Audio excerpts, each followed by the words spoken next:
கிறிஸ்துவுக்குள் எனக்கு அன்பானவர்களே, தேவனாகிய கடவுள் இந்த புதிய நாளின் நன்மையிலும் மென்மையில கொடுத்து நம்மை தாங்குவாராக. தியானத்திற்காக ஒரு வசனத்தை உங்களுக்கு முன்பாக வைக்கிறேன்.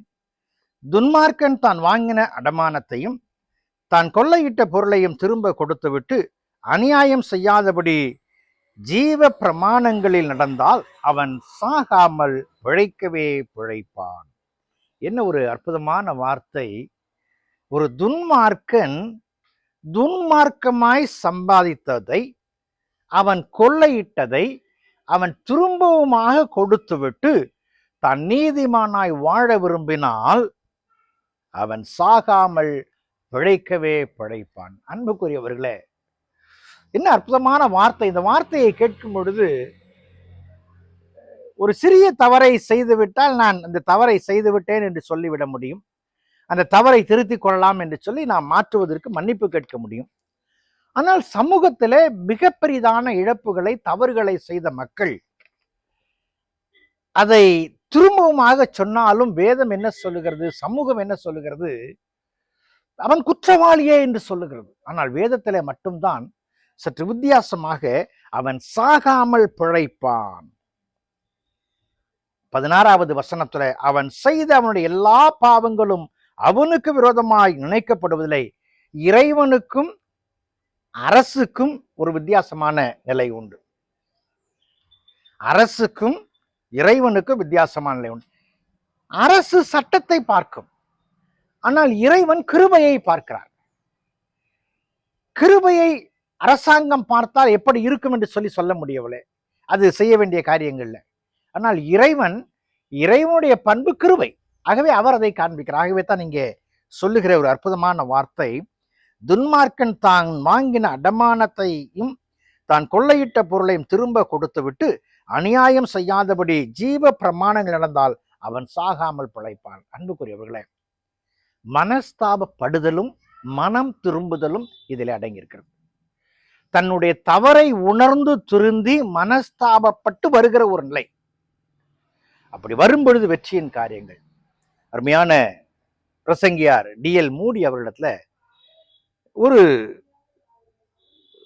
அன்பன் அவரை சந்தித்து, ஐயா, நான் கிறிஸ்தவனாக வாழ விரும்புகிறேன் என்று சொல்லி அவரிடத்துல பேசினார். அவர் சொன்னார், இது சற்று கடினம் என்று சொன்னார். இல்லை, நான் கிறிஸ்தவனாக வாழ விரும்புகிறேன். அப்பொழுது அவர் சொன்னார், நீ போதைப் பொருள் வியாபாரம் செய்கிறாய், போதைப் பொருள் வியாபாரம் செய்கிற நீ எப்படி கிறிஸ்தவனாக வாழ முடியும் என்று சொன்னார். அவன் சொன்னா, நான் இந்த தொழிலை விட்டுட்டேன்னாக்கா அரசாங்கம் என்னை தண்டிக்குமேன்னா, அரசாங்கம் என்னை தண்டிக்குமேன்னு. அப்ப அவர் சொன்னாரு, நீ இதை வச்சு நரகத்துல வாழ்றதை காட்டிலும் இதை விட்டுட்டு அரசாங்கத்தினுடைய தண்டனை ஏற்றுக்கொள்வது நல்லது என்று சொன்னார். உடனே அவன் சொன்னா, இதை நான் சொல்லிட்டேன்னா என் மனைவியும் பிள்ளைகளும் என்னை வெறுத்து விடுவார்களே, ஏற்றுக்கொள்ள மாட்டார்களே, நான் ஒரு குற்றவாளி என்று அவர்கள் தீர்மானிப்பார்களே, என்ன செய்வது என்று சொன்னான். நீயே சொல் என்று சொன்னார். நீங்க என் மனைவிகிட்ட பேச முடியுமா அப்படின்னு பேச. சரி, நான் பேசுகிறேன். அவன் மனைவி கேட்டோன்னா டிஎல் மூடி அவர்கள் பேசிய பொழுது அவர்கள் கண்ணீர் விட்டு அழுது, என் கணவன் நல்லவனாக விண்ணகத்திற்கு செல்ல வேண்டும் என்பதுதான் என் ஆசை என்று சொன்னார்கள். அன்புக்குரியவர்களே, அவன் தன்னுடைய தவறை உணர்ந்து தண்டனையை பெறுவதற்காக சென்று விட்டான். என்னுடைய வாழ்க்கை கிறிஸ்தவனாக வாழ்கிற வாழ்க்கையை அவன் பெற்றுக்கொண்டான். இன்றைக்கு அநேக மக்களுடைய வாழ்க்கையிலே அநேக மாய்மாலங்களும் வேஷங்களும் காணப்படுகின்றன. ஆனால் இங்கே டிஎல் மூடி அவரிடத்துல வந்த நபர் மனம் திறந்து பேசினான். இன்றைக்கு மனம் திறந்து பேசும் பொழுது அதனுடைய வெற்றியின் சாயலை நாம் அங்கே பார்க்கிறோம். பாருங்கள், அநியாயம் செய்யாதபடி ஜீவ பிரமாணங்களில் நடந்தால் அவன் சாகாமல் பிழைக்கவே பிழைப்பான்.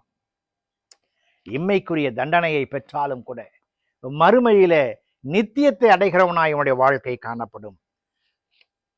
மனம் திரும்புதலும் மனம் கசந்து வருதலும் இறைவனுக்கு ஏற்ற ஒரு சிந்தையாய் காணப்படுவது. இன்றைக்கு நீங்களும் நானும் சந்திக்கிற மக்களிடத்துல மனம் திரும்புதலின் அவசியத்தை பேசுவோம். டிஎல் மூடி அவர்கள் தெளிவாக பேசினார். அவன் குற்றவாளியாய் செல்வதை விரும்பவில்லை என்று சொன்னார். அவனுடைய மனமாற்றம் அங்கே இருந்தது.